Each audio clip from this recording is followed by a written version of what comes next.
Bienvenue dans Next Episode, saison 2. Votre rendez-vous, c'est menaçant, je sais pas pourquoi. Votre rendez-vous consacré aux séries télé, un podcast de Séance Radio, la web radio du cinéma. Et en l'an 2, plus de débats, peut-être. Plus de respect, sûrement pas. Et plus tout court. Parce que nous, on est comme ça. Et aujourd'hui, plus de soca, puisque les débatteurs du jour sont les rois de la danse. Perrine Kenson, bonjour. Salut Charlie. Et Renan Cros, bonjour. Soca représente, bonsoir à tous. Et Soca représente, je vous demande de saluer dès maintenant la jeune femme qui était derrière vous au cinéma, qui est venue vous saluer pour Next Episode. Alors, on t'embrasse, on te fait un coucou, tu nous as reconnus au cinéma pour nos voix, et tu es notre fan numéro 1, et on t'embrasse et on t'aime. On aurait aimé avoir ton prénom, mais merci beaucoup pour ce grand moment, et on est désolé pour la séance. On est désolé. Merci madame. Ils sont donc venus nous parler de justice, ou à défaut de Trial and Error, actuellement sur Canal+, série créée par Matthew Miller et Jeff Astro. Et on en parle. Objection. Alors en fait, ce texte que j'ai écrit n'était pas...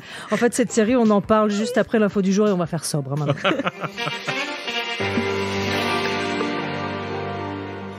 Viens voir les comédiens. Est-ce que les gens ont déjà éteint le podcast ? Est-ce que ça coûte vraiment de continuer ? Vous ne nous entendez plus. Bisous. Après Shonda Rhimes, c'est au tour d'un autre poids lourd de la fiction de signer un deal mirifique. J'avais envie d'employer mirifique. Avec Netflix, mais dans un registre très très différent, puisque c'est l'écrivain Harlan Coben qui aurait pas moins de 14 projets en chauffe avec le géant du streaming. Mais ne le dites à personne. C'est excellent. Tentez, pas tentez. Alors moi, j'ai envie de faire une scène à la Harlan Coben. Non. C'est ça dans les Harlan Coben. Je déteste Harlan Coben, c'est nul. Toutes ces séries sont nulles. Vous avez vu Safe ? Non, mais il y a Michael C. Hall. Ça a été diffusé à la télévision, je vous rappelle. Oui, sur C8. Qui est une chaîne. Ouais. Ah bon. Et c'est horrible. C'est la chaîne d'Anouna. C'est ce qu'il passait, il faisait une danse de l'épaule en milieu. Bah oui. Audrey Fleurot était obligée de faire une danse de l'épaule, elle en pouvait plus. Non, c'est vraiment pas bien Harlan Coben. Il y avait un truc qui s'appelait The Five avant. Five. Oui, il y a eu une série avec Alexandra Lamy dont j'ai oublié le titre. Une chance sur deux. Une fille. Une chance sur deux. Là, je crois qu'il y avait un truc comme ça. C'est pas l'embarras du choix. Non, vraiment, ça ne marche pas en fait son écriture en série. Moi, c'est un roi du best-seller, tout ça. Voilà, c'est des page-turners, mais quand Guillaume Canet avait adapté Ne le dit à personne, en fait, C'était bien, il l'avait réécrit et surtout il l'avait refaçonné, rebricolé. Le problème, c'est qu'Harlan Coben, c'est très programmatique et ça ne tient pas la durée d'une série de télé. En tout cas, tout ce qu'on a vu. Autant de projets avec Netflix. Et Netflix, les gars, mollo molito sur les auteurs, quoi. Mollo molito. Et là, je lance une tendance. #, mollo molito. Molito morito. Mollo molito morito. Non, mais c'est vrai. C'est-à-dire qu'ils prennent tout le monde et en fait, ils vont leur faire des milliards de projets. Puis c'est comme les bébés tortues qui naissent. Il y en a la moitié qui vont mourir. Donc la moitié de ces séries va mourir et on n'aura que... Mais il y a beaucoup d'analogies dans une seule phrase. Il est dark, non, aujourd'hui. Parce que ça me fait du mal ce que tu dis sur la bébé. Parce que chaque fois que je vois un truc, ça me fait chialer. Donc je rappelle qu'on est parti d'Harlan Coben, qu'à la base on est censé parler de Trial and Error. Mais on est bébé tortue. Et du coup on va le faire maintenant. This March, America's next great crime series begins. I did not kill my wife. I mean, back in the day, I was known as a lady killer. Oh, yeah. Do I think Larry did it? Absolutely not. What are these stripes? Those are Larry's roller skating tracks who are blood. I have a great legal team. We need to come up with a plausible story based on the evidence. Birds. Should I write it down? Je lisais donc la saison 2 La saison 2 est donc actuellement disponible sur Canal+. Et pour les débuts, on revient à la genèse. La série raconte l'arrestation et le procès d'un professeur de poésie dans une petite ville de Caroline du Sud, accusé d'avoir assassiné sa femme. Un jeune avocat venu du nord du pays est engagé pour le défendre. À vous maintenant. Eh bien, Perrine Kenson, c'est à vous. Ça, c'était la saison. Oui, mais je repitch pour ceux qui auraient... Parce que je ne vous cache pas qu'en fait, vous m'avez dit « On fait Trial and Error ». Et je fais « Je ne connaissais pas cette série ». On parle tout le temps comme ça, ce qui est hyper relou. Salut, comment tu vas ? Moi, ça va. Voilà, c'est un peu chiant pour les gens. Les gens nous détestent, on est seuls. Et c'est pour ça que tu viens nous faire parler dans le micro, mais c'est la seule fois où on parle à d'autres personnes. C'est une émission factice, les gens n'écoutent pas vraiment. Donc, alors, viens nous chercher à la fin. Je repitchais donc la saison 1 pour ceux qui l'auraient raté. Qu'est-ce qui vous plaît dans cette série ? Eh bien, moi, ce que j'aime beaucoup dans cette série, c'est que je trouve que c'est le parfait mélange entre American Vandal et Parks and Recreation. Ouais. Avec une dose supplémentaire de folie. J'ai envie de dire, c'est de la folie en fait, de la folie pure et dure, mais de la douce folie. C'est-à-dire que là, t'as pitché le début, qui fait une série très sérieuse. En fait, c'est au départ une... On entend quand même oui, que le phrasé est un peu étrange. Mais en fait, c'est une parodie au départ quasiment d'un documentaire de Jean-Xavier de Lestrade qui avait cartonné The Staircase. The Staircase en anglais, je sais. Bon, bref, il y a Wikipédia, les gars, vous bossez un peu. Donc, un documentaire de Jean-Xavier de Lestrade. Et c'est vraiment une parodie, c'est-à-dire que ça reprend le meurtre donc de cette femme par ce professeur. Et donc, on a toutes les étapes de ça, mais tournées en ridicule. C'est-à-dire que c'est à partir du moment où vous mettez un pied dans la série, où vous êtes quelqu'un de cartésien et vous aimez les choses logiques et vous aimez les choses qui ont du sens, vous pouvez tout de suite éteindre votre télévision. Si vous aimez l'humour de merde, et donc vous écoutez ce podcast évidemment, eh ben... C'est pour vous, quoi. Je suis pas tout à fait d'accord, en fait. C'est-à-dire que je trouve qu'au contraire, c'est-à-dire que ça paraît être le monde des Looney Tunes, ils sont complètement tarés à l'intérieur, mais en même temps, le procès, l'enquête, elle à chaque fois, c'est un vrai cluedo, c'est que ça grandit vraiment de manière logique. C'est le génie de la série, c'est-à-dire de tenir les deux fils en même temps. C'est une enquête et c'est con. C'est une enquête. Comment on pourrait traduire ? Une encontre ? Une encontre ? Ouais. Une conquête. Oula, trop bizarre. Non, mais en fait, c'est un monde. En fait, quand on pénètre dans Trial and Error, on rentre dans un univers à part qui est East Peck, qui est donc la ville où se passe donc cette affaire et l'affaire de la saison 2, parce que c'est deux affaires différentes à chaque fois. Et on découvre, comment dire, c'est comme si on allait dans une petite ville de province qui a ses propres traditions. Et je dis ça en connaissance de cause parce que, en fait, je me dis... Parce que tu es une tradition d'une ville de province. Non, mais je me dis, par exemple, il y a tout un truc dans la série où, par exemple, on leur dit, c'est l'avocat qui vient de New York, qui donc enquête sur cette histoire, dit, c'est une affaire à la David contre Goliath. Et les autres sont là, genre, pardon ? Ils font, si, David contre Goliath. Voilà. Il fait, David contre Glenn. Donc, ils ont leur propre univers à eux. Et à chaque fois, par exemple, c'est une ville où on tire encore des boulets de canon. Oui, il n'est pas étonnant que tu te reçois. Pour sonner l'heure. Ok, c'est les Monty Python en fait. Il y a un truc de ça, mais c'est les Monty Python. La meuf qui a décidé d'être désagréable. Ok, super. Non, mais c'est ça, je pense que c'est l'humour des Monty Python avec une couche supplémentaire. C'est-à-dire, les Monty Python, c'est absurde et c'est enfermé dans le bureau des marches débiles. C'est-à-dire que c'est vraiment ça. Là, c'est étiré sur un univers. C'est-à-dire que c'est poser des règles dans un univers et faire en sorte que, une fois que cette règle elle est posée, mais c'est logique.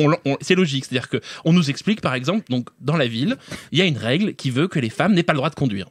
Et il y a eu une dérogation en 1900, je sais plus combien. En fait, une femme peut conduire si devant elle, il y a un type avec un drapeau qui prévient qu'il y a une femme qui conduit. C'est débile, c'est con. Mais ce qui est marrant, c'est que quand on regarde la séquence, on fait c'est con. Sauf qu'à partir de là, à chaque fois qu'il y a une voiture et qu'il y a une femme, même au quatrième plan qui passe, il y a un mec qui fait Lady Driver. C'est hyper drôle. Et en fait, c'est ça, c'est qu'on intègre complètement. Je vois Charline qui fait des mots en disant mais qu'est-ce que c'est que cette série ? Non, pas du tout. J'essaye de rendre vos propos lisibles. Bon, je me dis pour l'instant, c'est pas gagné, mais je tiens bon. Mais on intègre vraiment des règles dans. En fait, c'est très dur d'expliquer pourquoi c'est drôle en vrai, Trial and Error. C'est-à-dire que c'est pas un humour où on pourrait dire genre cette réplique elle était très drôle ou oh là là il y a une scène à un moment donné c'est vraiment drôle. Non, c'est parce qu'en fait à partir du moment où on a ces règles qui se mettent en place, on développe nous-mêmes une logique où on se dit tiens ça va être drôle parce que ça fait référence à tel truc qu'on a vu beaucoup plus tôt. Et en fait c'est-à-dire qu'on a des c'est des running gags. Ouais, c'est des vrais running gags. Enfin, c'est-à-dire genre, comme le jour de la marmotte, eux ils ont le jour de l'élan, du mousse. Ouais. Et donc une saison, un cas. Ouais, pour l'instant, donc la première saison, le personnage guest, c'est l'acteur John Lithgow, qu'on a vu pas mal chez Brian De Palma. Tu dis Lithgow, toi ? Ouais. Moi, j'aurais Lithgow, non ? Alors, dans la série, ils te disent Lithgow, parce qu'à un moment, il y a une blague sur une light goat. Enfin bon. Oui, voilà, il y a des blagues comme ça aussi. Et dans la deuxième saison, j'ai oublié son nom, cette actrice géniale de comédie musicale. La vache, on fait pas bien notre boulot. Christine Chenoweth. Je ne sais pas. Chenoweth, voilà. Et donc dans la première, donc c'est ce type qui est donc accusé du meurtre de sa femme. Et je vous promets que dans les 2 premiers épisodes, vous vous dites, ok, ça va pas tenir 2 minutes et tout. Et au bout du 4e, vous dites, mais qui a tué cette femme ? Est-ce que c'est lui ? Est-ce que c'est pas lui ? Je vous jure que la résolution est le truc le plus drôle que j'ai vu depuis très très longtemps. Mais c'est assez. Alors du coup, attends, John Lithgow joue le mec qui est accusé de meurtre ? Ouais. Le mec qui est quand même le plus grand tueur de Dexter, évidemment. ça joue quand même sur des codes. Et surtout, il est fan dans la série, il est fan de roller. Il fait des rollers tout le temps et c'est vraiment absurde. Et je vous jure que la résolution que vous avez donc à la dernière épisode de la saison 1, c'est tellement drôle, c'est tellement bien vu. C'est aussi une parodie aussi du système judiciaire américain, de la télévision, puisque en fait c'est un faux documentaire. C'est-à-dire qu'on suit ce jeune idéaliste avocat qui est en fait un teubé. C'est un gentil teubé, mais Nicolas D'Agosto. Ouais, il est très drôle parce qu'il a une espèce de sourire bright et il s'en prend plein la gueule. Mais vraiment, il se prend des tartes. Il est donc face à une procureure. comment on pourrait dire, c'est une procureure nymphomane sadique, c'est-à-dire que oui, nymphomane sadique et très carriériste. Et très carriériste. Très carriériste. Qui est vraiment hilarante. C'est vraiment des personnages complètement fous. Et dans la saison 2... Non, t'as oublié de parler de l'équipe, parce qu'il a quand même une équipe d'enquête avec lui dans son cabinet qui se tient dans un cabinet de taxidermie, faut le dire aussi. Oui, c'est ça. Puisqu'il ne pouvait pas aller ailleurs. Et il a une... Je sens Charline de plus en plus dubitatif. Non, j'ai juste une question. Jeune, si vous nous écoutez, évidemment, ne reproduisez pas. Vous avez pris de la drogue Mais c'est exactement l'effet de cette série. Donc on a une assistante. C'est mal, je le rappelle, je le redis. On a une assistante qui ne reconnaît pas le visage des gens. Elle a une maladie à chaque épisode. Cette assistante a un trauma. Donc par exemple, dans un épisode, elle n'ouvre plus les yeux. Elle dit voilà, ça m'arrive de temps en temps, je n'ouvre plus les yeux. Ou elle lève la main sans raison, c'est comme ça qu'elle s'est retrouvée à l'armée pendant 3 ans. Ou alors quand elle a une grande émotion, elle s'évanouit. Et donc ça donne des moments. Ou elle rigole quand il faut pleurer. Ah oui, elle rigole quand il faut pleurer, c'est un grand moment où il découvre un cadavre et elle est pliée de rire. Et c'est tellement débile. Vraiment, mais regardez ça, faites-vous du bien, c'est tellement drôle. Et il y a Dwayne, cette espèce de consanguin absolu extraordinaire. Qui est vraiment, qui fait partie de la police, qui fait un peu penser au personnage dans Scary Movie. Exactement. Voilà, qui s'appelait Dewey ou un truc comme ça. Et c'est vraiment, la quintessence du débile. Et il est extraordinaire. Et notamment, c'est pour ça qu'on chantait ça, il y a un tableau, qui est donc le fameux murder board, tu sais, les tableaux, vous savez, dans les séries où ils utilisent des fils, ils font des trucs. Ouais, pour faire voir comment progresse l'enquête. Le coupable, machin. Et le tableau est toujours débile, saccagé par les mecs, c'est, voilà. Et à chaque fois qu'ils le voient, ils sont tous là en train de dire murder board, murder. Et ils font des danses et tout. C'est hilarant. Et surtout, ce qui est vraiment génial, c'est que plus ça avance, plus l'intrigue en fait est épaisse. C'est-à-dire que ça pourrait être une succession de gags à la con et en fait au bout d'un moment on aurait dit bon, non, c'est qu'en fait on veut vraiment savoir qui a fait le coup. Et à chaque fois ils tiennent le jeu, c'est-à-dire que dans la saison 1 vraiment la résolution est géniale, mais dans la saison 2 où là en fait il est censé défendre l'espèce de première dame de la ville qui est une sorte de starlette incroyable où tout le monde l'adore, c'est-à-dire que quand elle arrive dans le tribunal tout le monde se lève et donc voilà il y a un truc où elle chante. Elle chante parce que c'est l'actrice qui jouait dans Glee notamment, parce qu'elle a une voix, Christine donc Chenoweth, oui, on va pas débattre là-dessus, mais juste elle a une voix Chris, appelons-la Chris. Ça se fait. Christou. Elle a Christelle. Elle a une voix comme ça qu'on reconnaît tout de suite. Christina. Mais je sais pas. Christian. Big up à tous les Chris. Alors, et donc elle a une voix incroyable et surtout elle chante les hymnes de la ville qui durent 18 minutes, 25 minutes. Voilà, avec des un peu à la Céline Dion. Ça me paraît fou. Et non, mais c'est fou. Mais ce qui est assez fort en plus, c'est que c'est très vous émouvant. Qui nous écoutez, à tout moment, vous pouvez faire des pauses dans ce podcast. Et surtout, si vous arrivez à comprendre quoi que ce soit aux propos qui sont tenus aujourd'hui, envoyez-nous. N'hésitez pas à nous le faire savoir sous le hashtag Molomolito. Reprenons, elle a dit. Eh ben, effectivement, il y a une scène parce qu'on est quand même. Il y a une scène où elle chante l'hymne national de la ville et ça dure 25 minutes. Ça dure 25 minutes, mais pas la scène de 25 minutes, c'est qu'on a des cuts, mais c'est tellement drôle. Ça se voit sur la tête du personnage de Nicolas D'Agosto, qui est le seul type relativement normal de cette histoire, mais qui justement lui va tomber amoureux un peu de cette ville et des gens, parce que c'est ça aussi la force de la série, c'est que si c'était que des gags et que du lol comme ça en permanence qui n'a aucun sens. Personne ne dit que du lol. Tu viens d'être rejeté de la cool attitude. Hashtag Molomolito, je le rappelle. Molito sur le lol. Molomolito, les gens, sur le lol. T'es tellement 2003. T'es so whiz. Mais je veux dire, voilà, si c'était que ça, je suis un album de Linkin Park. C'est bien Linkin Park, t'aurais dit. C'est un autre débat. Donc du coup, Trial and Error, saison 2, cette scène où elle chante. Non, ce que je veux dire, c'est qu'en soit, si la série n'était que de la blague, ça serait pas si intéressant. Ce qui est fort, c'est qu'ils arrivent à créer des personnages qui sont touchants. C'est qu'on est vraiment attaché à eux. Et notamment dans la saison 2, il se passe, je ne raconterai pas pour les gens qui voient, mais il se passe quelque chose, notamment avec ce personnage de Nicolas D'Agosto, qui, moi personnellement, m'a même tiré les larmes, parce qu'en fait, c'est clairement, il y a une dimension comme dans Parks and Rec où c'est tous des gentils lunatiques, ils sont tous un peu fous, et ben d'un seul coup on s'attache sincèrement à eux, contrairement à d'autres séries plus récentes dont on a parlé. Ça fonctionne sur une espèce d'empathie à la débilité, c'est-à-dire que en fait ce type qui se retrouve dans un monde qui n'a aucun sens, où vraiment ça n'a aucun sens, il y a des trucs débiles, il y a une règle à chaque fois inventée sur des trucs mais ça n'a pas de sens, quoi. Par exemple il vous explique dans la ville que pour déterminer s'il y aura des samedis ou non dans la ville, il faut qu'un élan voit à un jour précis son haleine. Et alors, ils sont comme ça, tous devant la télé, en train d'attendre que l'élan regarde son haleine. Pardon. Quentin, toi qui réalises cette émission, c'est une caméra cachée en fait. Salut, une blague en fait. Oh non. Pardon, allez-y, reprenez. Donc l'élan, Et c'est tellement Et c'est drôle. ça qui détermine s'il y a des vendredis ou des samedis. Et donc c'est drôle, mais sauf c'est qu'en parce que fait, ça a du sens dans l'histoire. et sauf qu'à un moment, ça aura est-ce du que sens cette plus loin. émission a du sens à un moment? C'est tellement drôle, vraiment. Non mais vraiment, rien que de le raconter, on a Ouais. envie de... Enfin voilà, mais c'est vraiment c'est là où c'est très un petit peu renfermé, c'est-à-dire que si on ne regarde pas la série, c'est très dur de communiquer pourquoi c'est drôle en fait. Mais déjà, Si, c'est si, très dur de alors, communiquer avec nous. Je suis de très mauvaise foi, c'est ce que vous racontez est très, très, très drôle. Juste une question, la série est diffusée en France sur Canal+, et aux Oui. États-Unis, c'est une série NBC. NBC, Ouais. qui est quand même, rappelons-le, un gros network, qui Et fait a priori qui- des séries de gros networks. Elle a essayé, en fait, à mon avis, sous l'influence de The Office, de tous ces Ouais. trucs-là, de faire son mockumentary, de faire sûr, ça. ouais. Et en fait, bon, on a appris là qu'elle ne renouvellerait Non, on sait pas encore. pas la série sur NBC, en tout cas pour une saison 3, et que les producteurs de la série essayent de trouver un autre endroit. Je pense qu'ils sont en wink-wink sur Netflix, c'est-à-dire, Netflix, regarde, on est cool, on est drôle. Mais en fait, ce qui est assez génial, c'est que donc là, la saison 2 c'est terminé, elle est en intégrale disponible sur MyCanal, et vraiment, à la fin, on a envie que ça continue. On a envie de retrouver ces personnages, on a envie de savoir ce qui va leur arriver, et surtout d'un nouveau cas. C'est-à-dire, c'est une anthologie aussi, c'est chaque Oui, oui, saison. bien sûr. Mais à chaque fois, on est toujours dans la même ville, les rivalités entre les Hispec et Les pecs et les rides. les Peck et les Reed. Enfin, c'est vraiment un univers. Ça faisait longtemps que moi j'avais pas vu une série où vraiment c'est un univers entier. On est dedans avec eux. On a envie de savoir ce qui va se passer. Et puis surtout, c'est une série où je ne sais jamais ce qui va se passer. Notamment là dans la saison 2, il y a à chaque fois un tournant au milieu de saison, dans la saison 1 et dans la saison 2, qui complexifie les rapports des personnages et qui surtout dit quelque chose de la justice américaine, qui dit quelque chose du système économique, des petites villes. Moi, je trouve ça assez brillant, mais surtout, qu'est-ce que c'est con et qu'est-ce que c'est drôle. C'est surtout ça, en fait. Oui, mais c'est d'autant plus gonflé, je trouve, Ouais. et risqué. Je pense qu'ils se sont pas trop rendus Deux compte saisons, qu'ils c'est avaient. peut-être miraculeux déjà, non?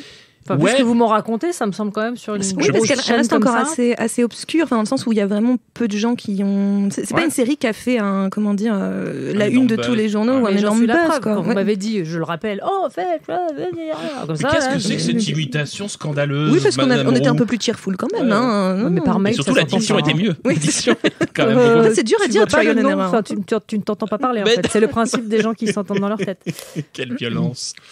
Voilà, donc vous nous avez donné très très envie. Enfin, pour peu qu'on ait vaguement Je peux vous donner un compris dernier ce qui argument. s'est- À un moment, il y a un personnage qui est donc prisonnier qui explique les bienfaits de faire l'amour à une machine à café. C'est un grand moment.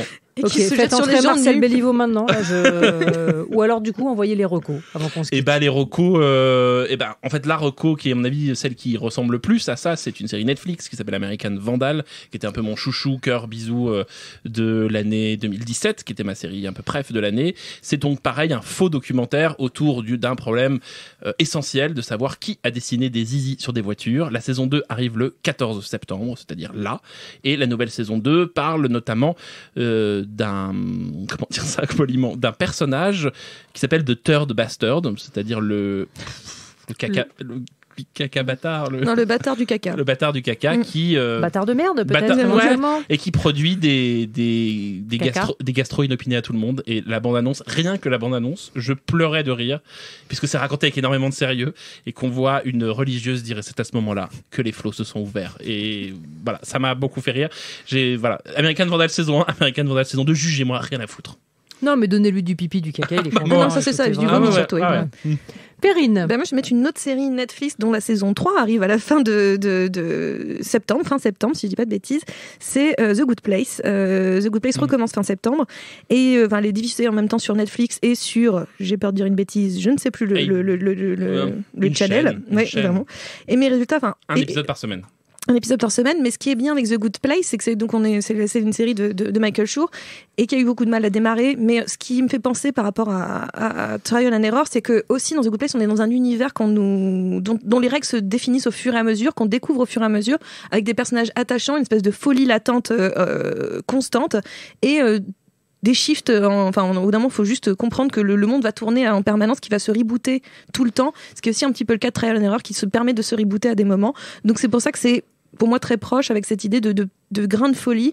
Et voilà, c'était une série qui est vraiment très Puis chouette. c'est deux séries qui ne sont jamais prévisibles. On ne sait jamais vraiment où elles vont. Non, parce que justement, comme elle a cette capacité de se rebooter et d'inventer des règles au fur et à mesure qui deviennent d'un seul coup, qui se créent comme une constitution, et à la fin, on pourra en tirer un bouquin, quoi. Et d'être étonnamment sérieuse à un moment. C'est-à-dire Et puis d'avoir vraiment des moments d'émotion. C'est ça qui est vraiment très fort dans les deux. Je ne vous cache pas qu'à l'issue de cette émission, je suis épuisée. Le mot est faible. Je rappelle donc que si vous avez compris quoi que ce soit, n'hésitez pas à venir nous en parler sous le hashtag MoloMolito, Molo avec 2 L et Molito un seul, évidemment. Et pas Molo Molitor, ce qui n'a rien à voir. Car c'est une piscine. MoloMolito, blague de Parisien pourri, ça suffit. Même moi, je m'auto-épuise. Donc merci Renan Cros, merci Perrine Kenson. Toujours là pour une vanne. Next épisode, c'est terminé. Rendez-vous mardi prochain. Peut-être, après celle-là, c'est terminé. Même heure.